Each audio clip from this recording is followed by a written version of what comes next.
We're back to On the Heavenly Spheres with written by Helena Avalar and Luis Ribeiro.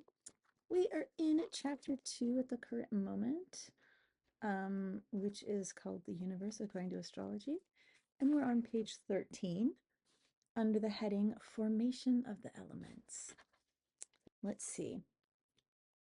Each element is composed of two primary qualities, one active and one passive. The fire element is generated from the union of hot and dry.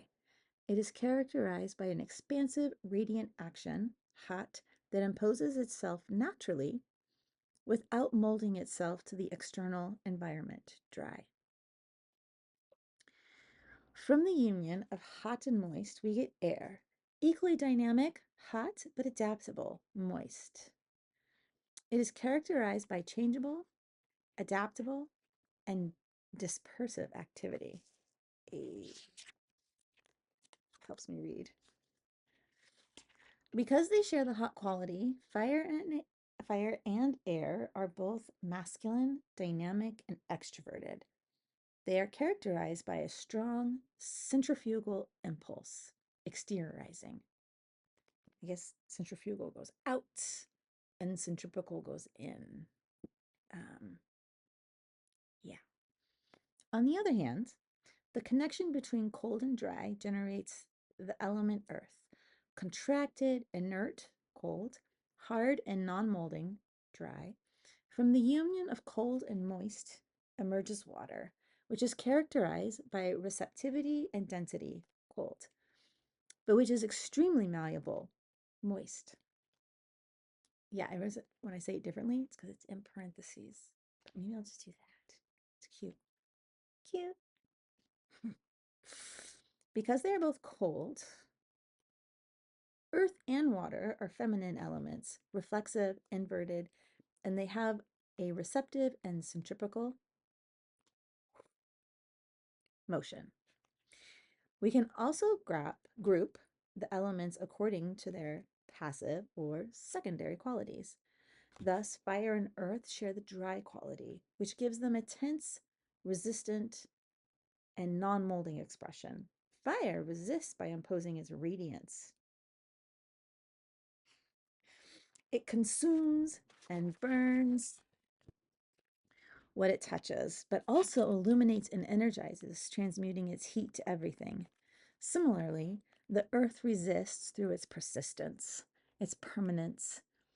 It possesses a sort of immovability that creates obstacles and blocks, but that are also structures and give cohesion and stability. Air and water share the moist quality and are therefore malleable, changeable, and adaptable. While air expresses this malleability in an active manner, expanding itself freely in any direction, water expresses it in a more retracted manner. It molds itself, absorbs influences, infiltrates itself, and dissolves structures. Excuse me. Excuse me. The four elements are spread out over spheres according to their subtlety and density. Earth is the densest element. Therefore, it occupies the center of the sublunar worlds, comprising the continents.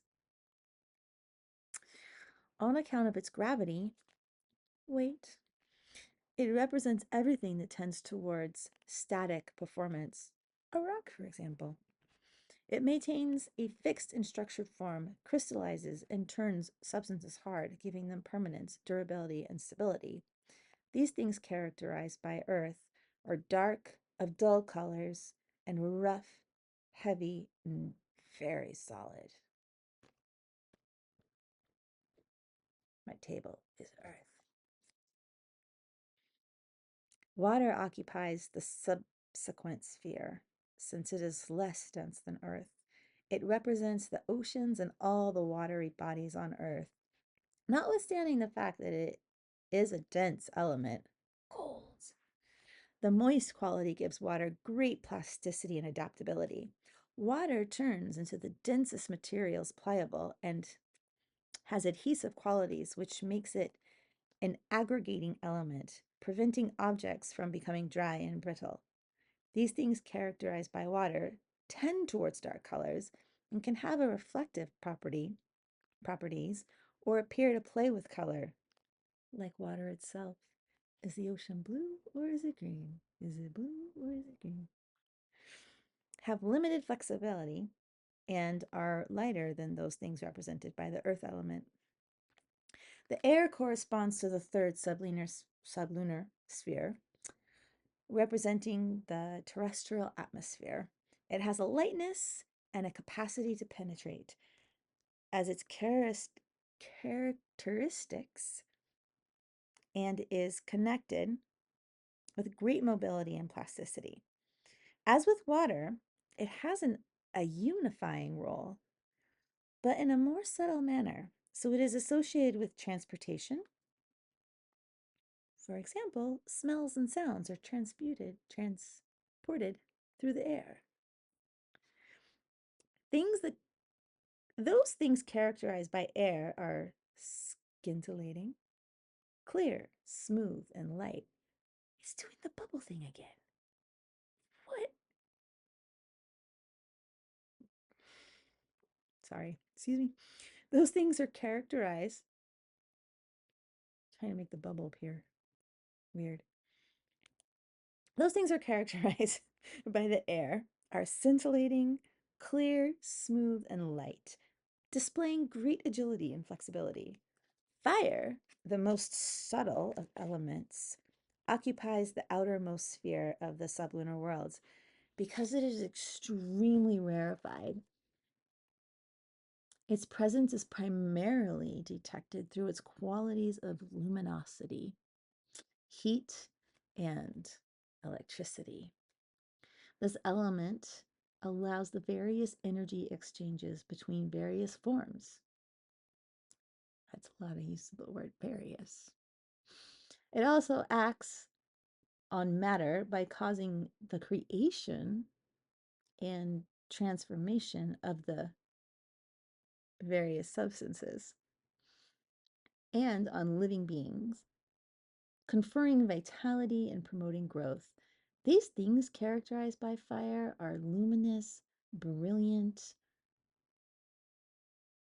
of radiant colors, and very alive. They are also light, but display some harshness and resistance. Everything that exists on Earth is associated with one of the elements or with a mixture of elements. To be precise, we may state that fire, earth, air, and water are present in everything, albeit in different proportions. On the other hand, each sign and each planet is associated with a particular element. The movements and celestial configurations can therefore be interpreted from the perspective of the movement and the combination of elements. We may thus recognize the elements as a bridge between terrestrial events and celestial reality. Their dynamic interrelationships, manifested via the movements of the planets and stars, give us insights into terrestrial events. For example, mundane events and climate, human behavior, diseases, etc. Now we're moving on to the next subheading, which is called the temperaments. We also find the four elements in the human being as manifested through the four temperaments: choleric, sanguine, melancholic, and phlegmatic, associated respectively with fire, air, earth, and water, respectively. So that means choleric is fire, sanguine is air, melancholic is earth, and phlegmatic is water. The temperaments define what the ancients called the complexion of each individual. The set of their physical and behavioral traits, as well as their psychological and metabolic predispositions. Thus, to each temperament is associated a group of behavioral patterns, a specific physical structure, and a humor, which is a psychological counterpart. Nope, physiological. There's no C in there. Physiological counterpart. Each human being exhibits a predominant temperament, but the remaining three will also be present in their constitution, albeit in smaller proportions.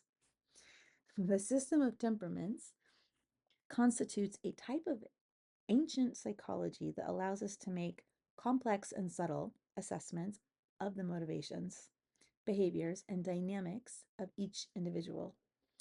This evaluation is extremely useful, not only in natal astrology, but also in medical astrology. So now we're going to get into the first one, which is choleric. The choleric temperament unites the qualities of hot and dry and is associated with the fire element. It manifests as enthusiasm, energy, and rapid actions.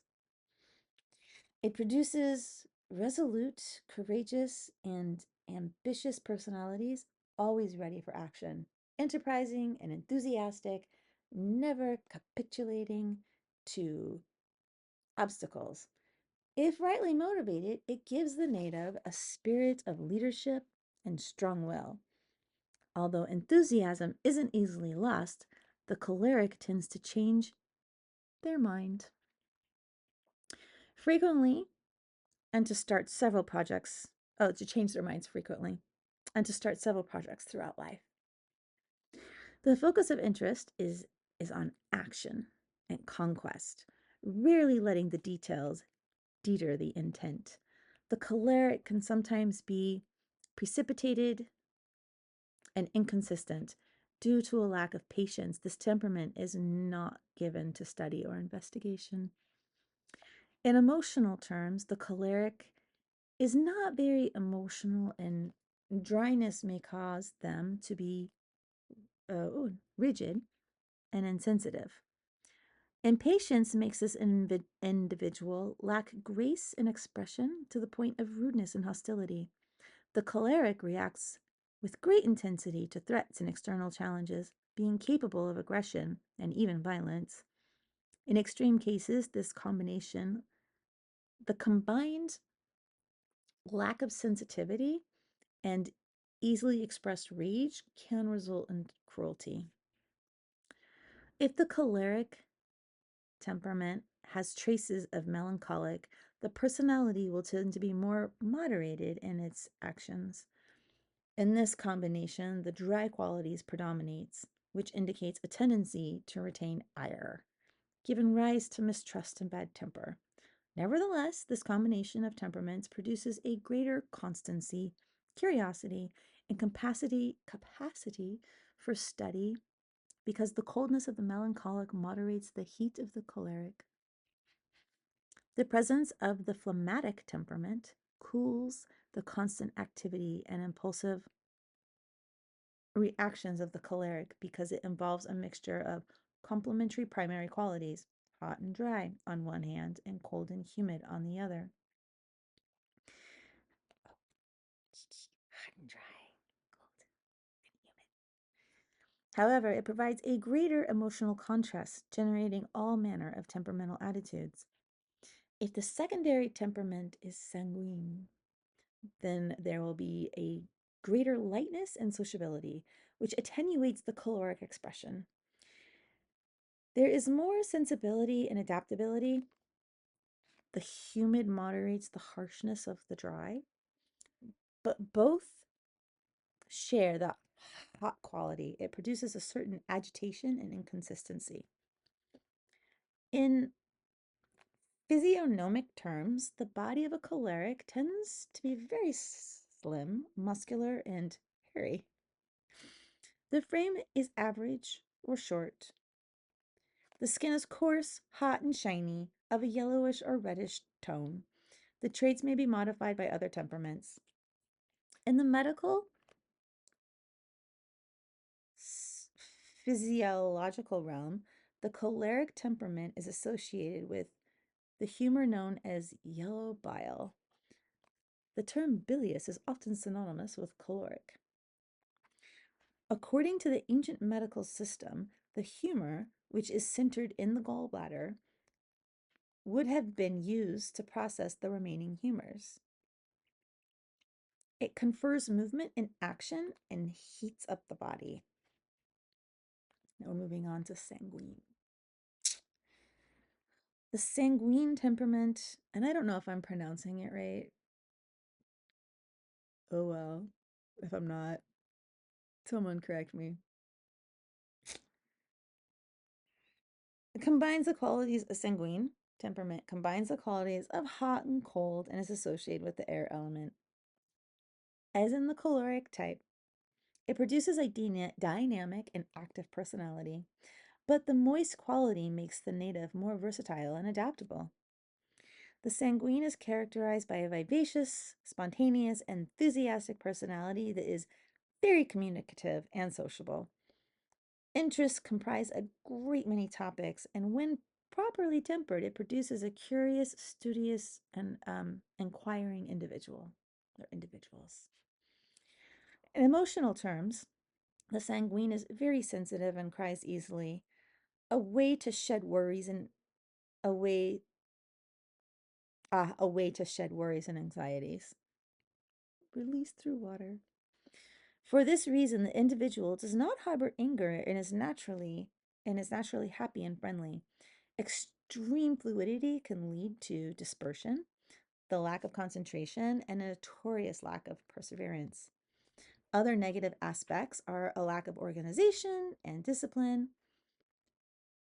And this temperament can be very subtle, unsettled, and restless. Immense sociability may also degenerate into superficiality and futility. If melancholic traces are found, the dynamic nature and changeability of the sanguine acquires more structure and consistency. The vivacity and joy of this temperament becomes contained, and the individual becomes more serious and conservative. It is a very balanced combination due to the contrasting primary qualities present, hot and moist with cold and dry, and is particularly suited to the pursuit of study and investigation. When the secondary temperament is phlegmatic, you get a sort of dissolution of the sanguine temperament. The presence of cold makes the individual less exuberant and happy and more self oriented, yet still changeable and adaptable due to the moist quality. When combined with the choleric traits, the predominance of hot results with a temperament becomes more intense and bellicose and loses some of its natural flexibility. Nevertheless, the dryness confers greater determination, and perseverance to the actions of the sanguine. Sanguine. In physiognomic terms, the sanguine temperament tends to be meaty and full, but not fat. The frame is robust, of medium height or tall. The skin is smooth, hot, and moist to the touch, with a white or rosy hue. In medical terms, the sanguine temperament is associated, as its Latin name indicates, with the blood. Conveyed through the arteries and veins, this humor has as its function the eliminating and transporting of substances through the body.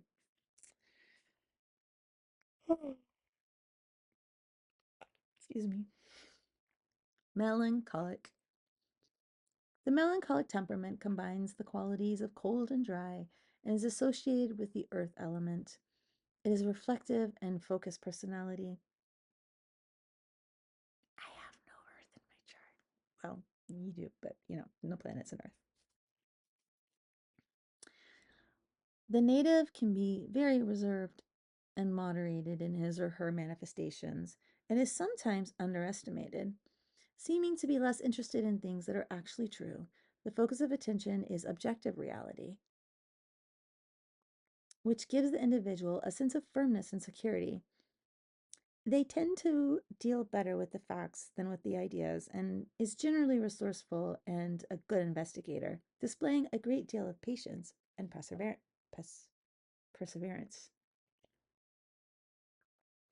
Like me with all these big words and pronunciation. Blah.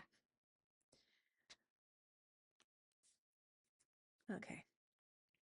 In emotional terms, the individual is not very demonstrative, and as with caloric, is rigid in sensibilities. Nonetheless, the cold quality makes these people especially susceptible, with a tendency towards melancholy, pessimism, and when emotionally unbalanced towards depression. Due to the dry quality, they have difficulty crying and may retain their anger for a long time, to the point of resentment. The rigidity of this temperament makes one obstinate, distrustful, and antisocial, which can lead to loneliness. Generally critical and a perfectionist, the individual in extreme cases is capable of acting intolerant and cold hearted. When combined with a sanguine temperament, the melancholic becomes more sociable, bold, and joyful, exuberating, exhibiting a temperament that is less pessimistic and defensive. This combination is considered very measured as it combines opposite qualities. If it exhibits a choleric undertone, it acquires greater vitality, sociability, and determination. Nonetheless, the predominance of the dry qualities combine into a solitary and individualistic attitude.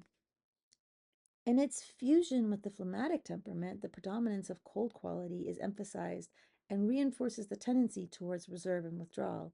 This produces behavior similar to that of the pure melancholic type, albeit a bit more flexible and adaptable. I'm going to start saying the word albeit in real life from this book. Albeit. In physiognomic terms, the body of the melancholic has a medium frame and a slim constitution.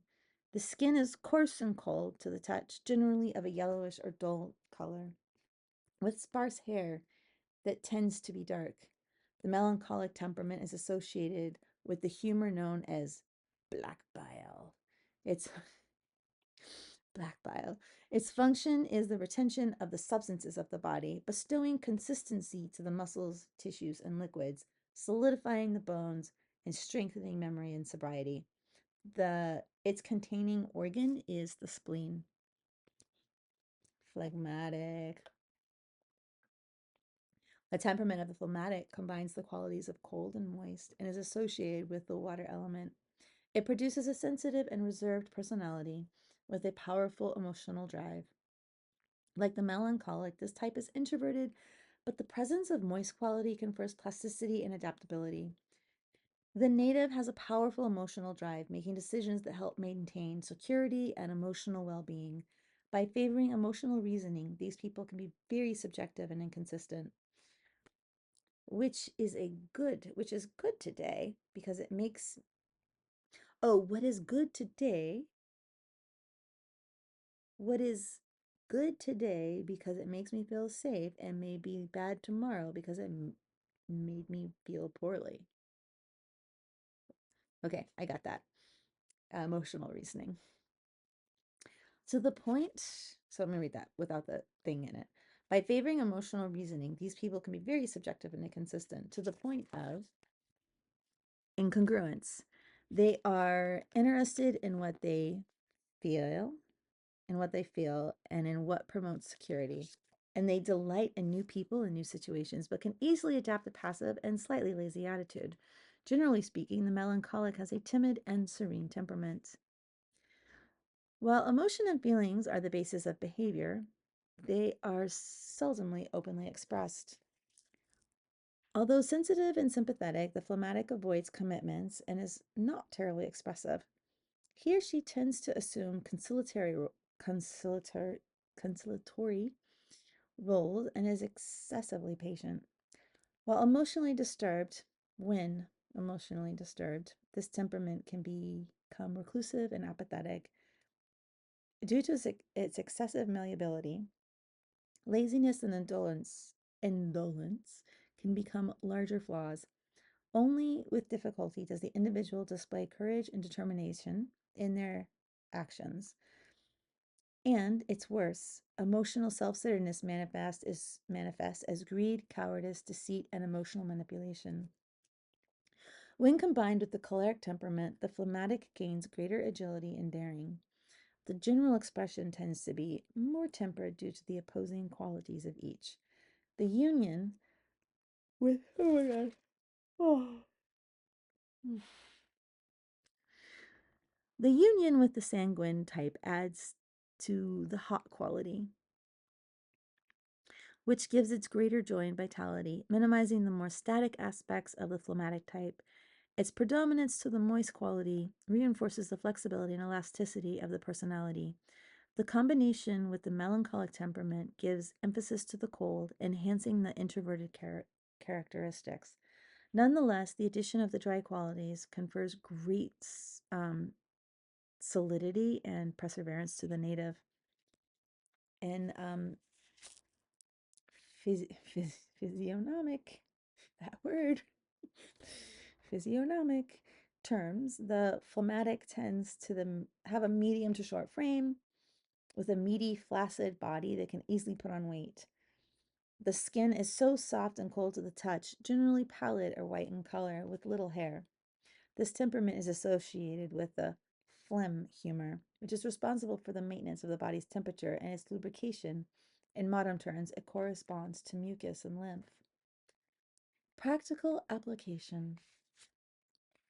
The temperament constitutes the key to interpreting a natal chart.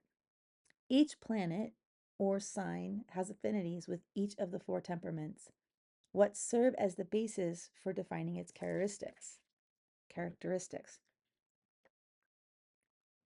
The combination of a planet's temperament with the temperament of the sign where it is posited makes up the core of astrological interpretation.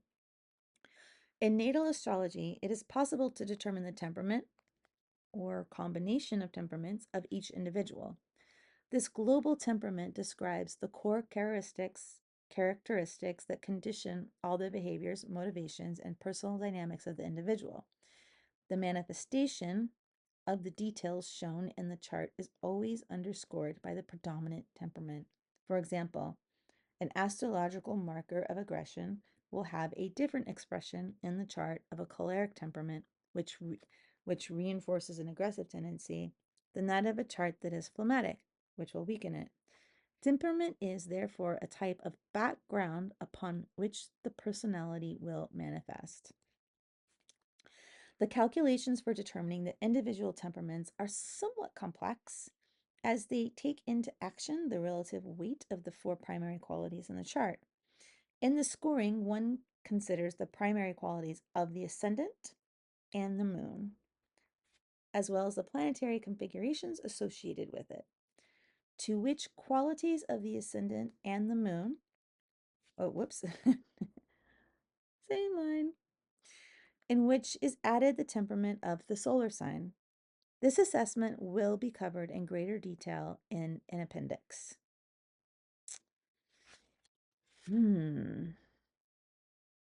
Cool.